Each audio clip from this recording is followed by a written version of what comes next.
What's up, good people? It's your boy C. Wit from Boys to Gentlemen, and this is another video in the series of my healing and my journey in healing from sexual assault. I appreciate everybody that's tuning in. Thank you so much. I'm gonna jump right into it. First, I take that back. Before I jump into it, I want to say a big reason of why I'm doing this, and she doesn't like me pointing her out, but I feel like it's important, so that's why I'm doing this. So I'm sorry, baby, but I'm gonna put you out there. I'm doing a lot of this, and what's sparking this is I want to be whole for my wife. I want to heal for my wife. I don't want to just be okay. I believe there's a big difference in surviving and thriving, and I want to thrive with my wife. I don't want to just haphazardly go through this thing because I was able to keep it under wraps at a manageable pace.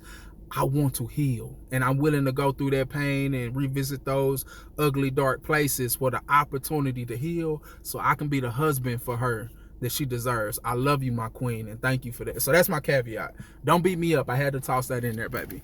But what I want to talk about today is how not addressing some of my experiences with sexual assault, molestation, bled over to my romantic relationships. And one of the number one ways that I really recognized how that poured over was how the lack of trust was put into place and how sex was perverted. A lot of my experience, especially when I was younger, there was a lot of manipulation. It was a lot of, hey, you're going to do this, or I'm going to tell, and I'm going to lie on you and say that you did it. We're going to say that you did this if you don't do this. And that's frustrating. That trap, that anger of being trapped into something, and being tricked into doing something that you didn't want. That was that first, psychological element. Then when it came down to sex, it became so perverted to me. It became a struggle, because here's something that's pleasurable, but it's tied to something that shouldn't have happened. It's tied to something that you're trying to distance yourself from. And when I didn't untie the two, it would carry it over to other places. So even from a sexual standpoint, I could find myself, when I became more sexually attracted to some females, that made me shut down even more.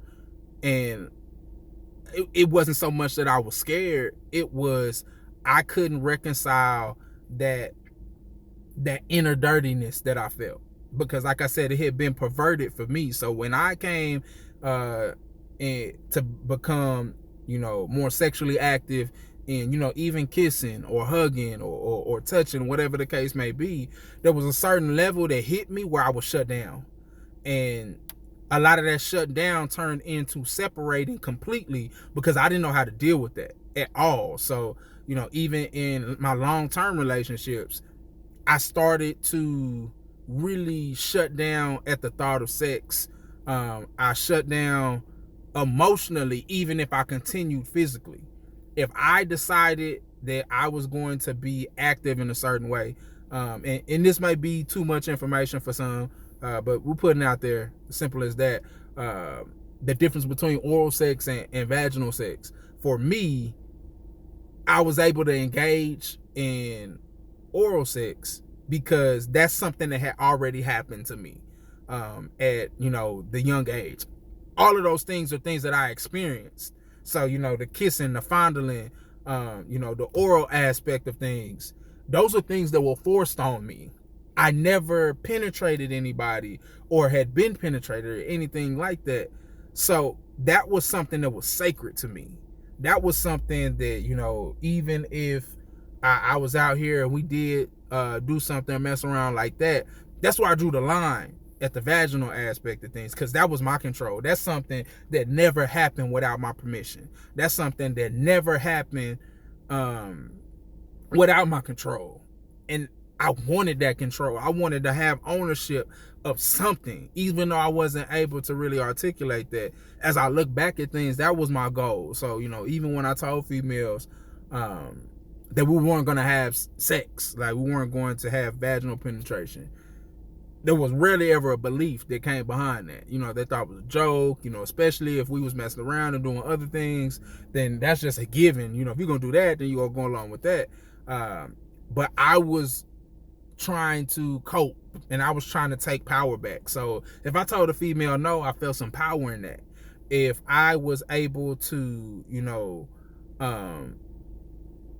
engage to that level and pull back, I felt like that was strong. I felt like, I had a point of control. I didn't want to attribute that to my sexual assault, but it was heavily directed by that. And, being in there, it put me in a lot of questionable positions. It had me causing problems and issues in other places where I shouldn't even been engaging in that point. But I needed to know that I could take it somewhere and stop. I needed to know that I could take it all the way to what people would consider too far and still be able to pull back. So it became part of a game that really wasn't healthy. It wasn't good because I wasn't the only person involved. I don't know how I impacted the other people that I was involved with. So, having that lack of trust, having sex be perverted, trying to hold on to something that I had control of was really something that was it was such a dependency. It was a dependency on the situation. It was a dependency on how it made me feel at the moment or whatever the case may be. But one thing that I'm noticing as I grow and I get older, even in my first marriage, sex was such an uncomfortable component because the last thing I wanted was to bring any perversion into my marriage.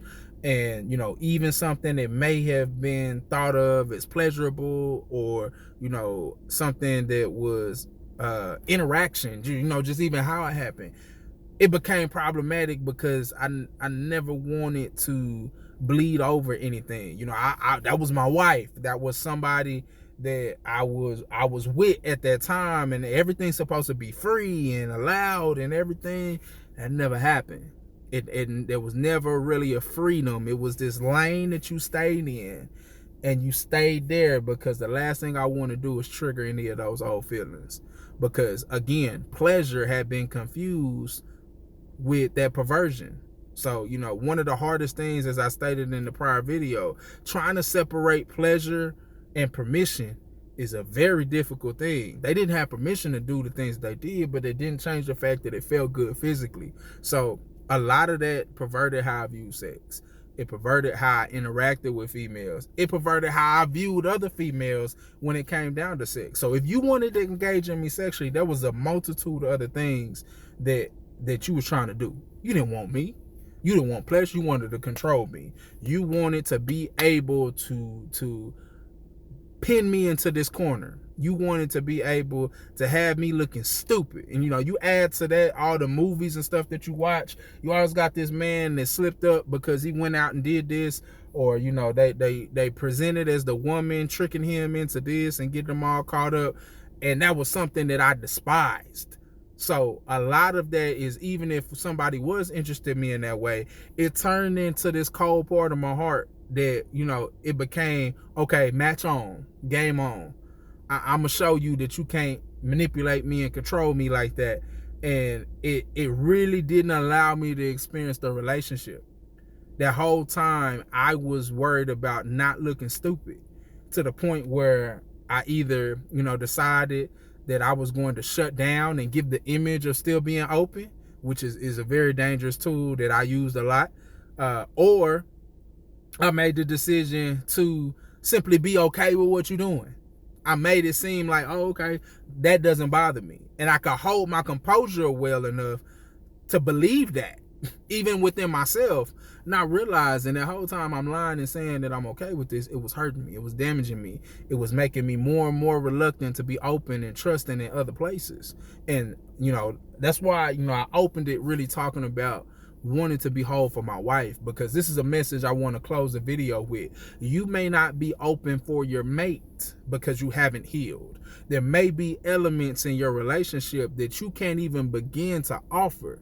You may feel like you're tapped out, but the reality is, I'm speaking for myself, so I step back. There's elements in my relationship that I can't even entertain getting to from a level of intimacy and closeness until I address the elements of sexual assault, molestation I deal with. So that is something that I am dealing with, and through honesty, being honest with myself. Again, we're pushing towards therapy and counseling and all these different elements, and that's great. But more than anything, You can't do anything until you're honest with yourself. So I want to free people for that opportunity. Let's be honest, let's be real, and let's heal. Really heal. Not get over it. Not let time heal. No, let's be active in saying, I want to be honest. Let's be active about how things are impacting and affecting us and how it can bleed over to the other relationships in our life. So I'm going to do another video, and I want to focus a little bit more on how that made me view females through the experience. But that's something that I took over into romantic relationships. Let me know what you think. Get back to me. I love y'all. I appreciate y'all. Thank y'all for being along for this journey.